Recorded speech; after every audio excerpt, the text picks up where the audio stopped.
ಮುಂಗಾರು ಮಳೆ ಆರಂಭವಾಗಿದ್ದು ರೈತರು ಬಿತ್ತನೆ ಕೆಲಸ ಕೂಡ ಶುರು ಮಾಡಿಕೊಂಡಿದ್ದಾರೆ. ಹೀಗಾಗಿ ಬಿತ್ತನೆ ಬೀಜ ಖರೀದಿಗೆ ರೈತ ಸಂಪರ್ಕ ಕೇಂದ್ರಕ್ಕೆ ಹೋಗಿದ್ದಾರೆ. ಕೇಂದ್ರ ಬಿತ್ತನೆ ಬೀಜ ನೋಡಿ ಶಾಕ್ ಕೂಡ ಆಗಿದ್ದಾರೆ. ಕಾರಣ ಹುಳುಗಳು ತಿಂದು ಬಿಟ್ಟಿದ್ದಂತಹ ಬಿತ್ತನೆ ಬೀಜವನ್ನು ವಿತರಣೆ ಮಾಡಲಾಗ್ತಾ ಇದೆ. ಗದಗದ ಎಪಿಎಂಸಿ ಆವರಣದಲ್ಲಿರುವಂತಹ ರೈತರ ಸಂಪರ್ಕ ಕೇಂದ್ರಗಳಲ್ಲಿ ಈ ಒಂದು ಘಟನೆ ನಡೆದಿದೆ. ಹೆಸರು ಕಾಳು ಬಿತ್ತನೆ ಬೀಜ ಪ್ಯಾಕೆಟ್ ಓಪನ್ ಮಾಡಿದ್ರೆ ನುಷಿ ತಿಂದಿರುವಂತಹ ಕಳಪೆ ಬೀಜವನ್ನ ಕಂಡು ಕಂಗಾಲಾಗಿದ್ದಾರೆ. ಅಧಿಕಾರಿಗಳ ವಿರುದ್ಧ ರೈತರು ಆಕ್ರೋಶವನ್ನ ವ್ಯಕ್ತಪಡಿಸಿದ್ದು, ಹುಳ ತಿಂದ ಬೀಜವನ್ನ ಕೃಷಿ ಇಲಾಖೆ ಹೇಗೆ ಸರ್ಟಿಫೈಡ್ ಮಾಡಿದೆ ಅಂತ ಹೇಳಿ ಪ್ರಶ್ನೆಯನ್ನ ಮಾಡಿದ್ದಾರೆ. ನಿರ್ಲಕ್ಷ್ಯ ತೋರಿದಂತಹ ಅಧಿಕಾರಿಗಳ ವಿರುದ್ಧ ಕ್ರಮ ಕೈಗೊಳ್ಳುವಂತೆ ಗದಗದ ರೈತರು ಆಗ್ರಹಿಸಿದ್ದಾರೆ.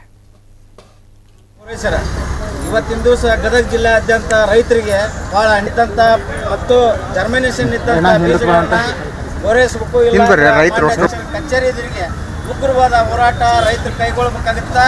ಇಲ್ಲಾಂದ್ರೆ ನೀವು ರೈತರನ್ನ ಕೊಲೆ ಮಾಡುವಂತ ಪರಿಸ್ಥಿತಿ. ಸಾಲ ಸೂಲ ಮಾಡಿ ನಾವು ಬೀಜ ಗೊಬ್ಬರಗಳನ್ನ ರೈತ ಸಂಪರ್ಕ ಮುಂದೆ ಕಚೇರಿ ಮುಂದೆ ಮುಖ ನೋಡಿ ಧರಣಿ ಹೂಡಬೇಕಾಗತ್ತ. ಸರ್ಕಾರ ಎಚ್ಚೆತ್ತುಕೊಂಡು ಈ ಬೀಜವನ್ನ ರದ್ದುಗೊಳಿಸಿ ಈ ಬೀಜ ನಿಗಮದಲ್ಲಿ ಇದ್ದಂಥ ಅಧಿಕಾರ ಅವ ತಗೋಬೇಕಾದ್ರೆ ಜರ್ಮಿನೇಷನ್ ಬೀಜಗಳನ್ನ ಯಾವ ರೀತಿ ತಗೋಬೇಕು ಅನ್ನೋದು ಚೆಕ್ ಮಾಡಿ ತಗೋಬೇಕು. ಏನು ತಗೊಳಗಿರ್ತಾನವ ಅಧಿಕಾರಿ, ಏನು ಮಾಡ್ತಾನವ ಬೀಜ ನಿಗಮದಾಗ?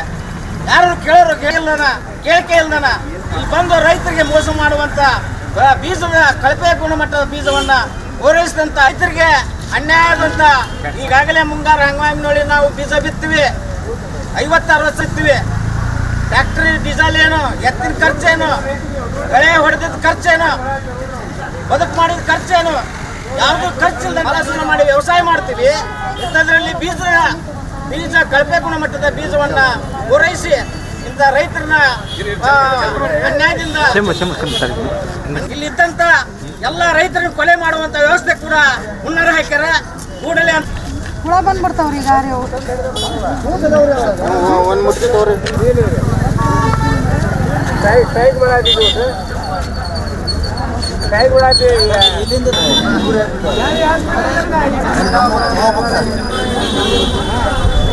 ಉದಿ ಹಚ್ಚಿ ಕೊಟ್ರಿ ಉಡಿ ಅಂತಾರ. ಕ್ಷಣ ಕ್ಷಣದ ಸುದ್ದಿಗಳಿಗಾಗಿ ಫ್ರೀಡಂ ಟಿವಿ ಸಬ್ಸ್ಕ್ರೈಬ್ ಮಾಡಿ, ಲೈಕ್ ಮಾಡಿ ಹಾಗೂ ಫಾಲೋ ಮಾಡಿ. ಹೊಸ ಸುದ್ದಿಗಳ ನೋಟಿಫಿಕೇಶನ್ಗಾಗಿ ಬೆಲ್ ಐಕಾನ್ ಮೇಲೆ ಕ್ಲಿಕ್ ಮಾಡಿ.